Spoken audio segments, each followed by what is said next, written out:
আজকে কুরবানির নামে বাটপারি শুরু করেছে, আজকে সমাজে কুরবানির নামে ভণ্ডামি শুরু করেছে, আজকে কুরবানিটাকে নিয়ে বিনোদন শুরু করেছে। এই মুসলমান, ওই কুরবানি বাতিল, ওই কুরবানি বাতিল, ওই কুরবানি বাতিল যে কুরবানিতে মানুষ বিনোদন সহকারে পেশ করে। যেমনভাবে তোমার কাছে টাকা আছে, ওই ব্যক্তি একটা গরু ক্রয় করেছে, 1,00,000 টাকার গরু, গ্রামে এসে বলে বেড়াচ্ছে 1,00,000 টাকার গরু কিনলাম, 1,00,000 টাকার গরু কিনেছি, হাটে সব চাইতে বড় গরু আমি কিনেছি, গ্রামে আমার মতো দ্বিতীয় কোনো ব্যক্তি কুরবানি দিতে পারবে না, এত বড় গরু আমি কিনেছি, 1,00,000 টাকার গরু কিনেছি। শয়তানকে খুশি করার জন্য কাজ করছে। 1,00,000 টাকার গরু কিনেছে, শয়তান খুশি করবা? কে বলেছে তোমাকে 1,00,000 টাকার গরু কিনতে? মানুষকে বলে বেড়াচ্ছে আমার বড় গরু, আমার মেলা টাকার 1,00,000 টাকার গরু, আমার মতো গরু কেউ কুরবানি দিতে পারছে না। শোনেন, এই কুরবানি বাতিল, এই কুরবানি বাতিল বাতিল বাতিল।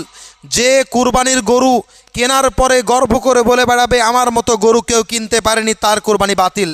যে বলে বেড়াবে সব চাইতে দাম আমার গরু, এত দামে গরু কেউ কিনতে পারেনি, তার কুরবানি বাতিল।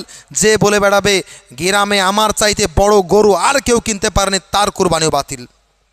ইয়ার কি পেয়েছেন?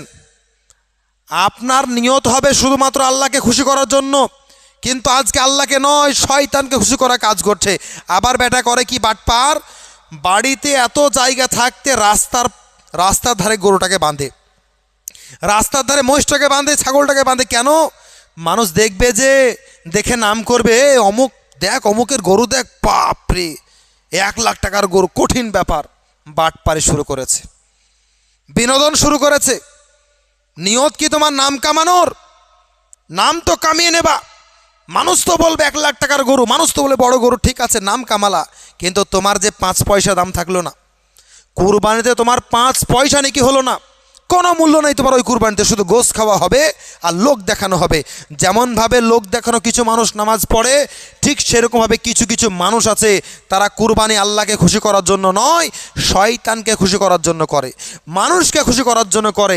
আর তারা গ্রামে গ্রামে মানুষদেরকে বলে বেড়ায় আমার গরুটা দেখো, কত বড় গরু কিনেছি, গর্ব করে বলে কত বড় গরু কিনেছি।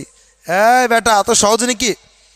কুরবানি জিনিসটা কি সেটাই তো বুঝলা না, কুরবানি কাকে বলে সেটাই বুঝলা না, কুরবানি দেওয়ার নিয়ম সেটাই বুঝলা না, অথচ তোমার চুলদাড়ি সব পেকে গেল, আজকে গর্ব করে বলে বেড়াচ্ছ। না মুসলমান, শোনেন, আমি আপনাদেরকে সাবধান করে দিতে চাই, খবরদার এই রকম যদি কেউ নিয়ত করেন, এই রকম যদি কেউ আশা করেন নাম কামাবো, নাম কামানো হবে, কিন্তু কুরবানিতে 5 পয়সা নেকি হবে না, কখনো হবে না। এই নিয়ত করা যাবে না।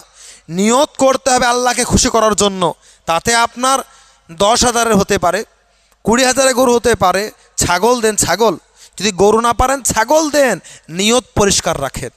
আর যদি বিনোদন মনে করেন, যে দেখানো ফ্যাশন মনে করেন, যে মানুষকে দেখাতে হবে, মানুষের কাছে নাম নিতে হবে, নাম পাবেন বাবা, কাজের বল কিছু হবে না।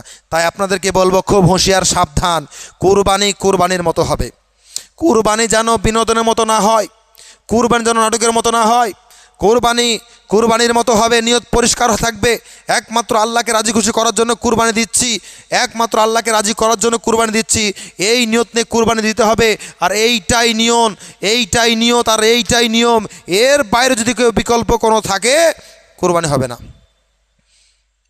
লোক দেখানো যদি মনে হয় যে মানুষ নাম করবে, এত টাকার গরু, না না না না না, 5 পয়সা দাম নেই। আমি আপনাদেরকে বলবো, নিয়ত পরিষ্কার করেন, নিয়ত সাচ্চা করেন, তাতে আপনার গরু যাই হোক না কেন, যেমন হোক না কেন, শুধু দেখে নেবেন যে গরু যেন কোনো ক্ষত না থাকে, যে দামের হোক না কেন, পরিষ্কার নিয়ত করেন আল্লাহকে রাজি করার জন্য। আল্লাহ রব্বুল আলামিন অবশ্যই আপনার কুরবানি, আমার কুরবানি কবুল করবে। আর যদি আপনার নিয়ত থাকে যে মানুষের কাছে নাম কামানোর, 5 পয়সা নেকি হবে না, গোশ খাওয়াই হবে আর লোক দেখানোই হবে।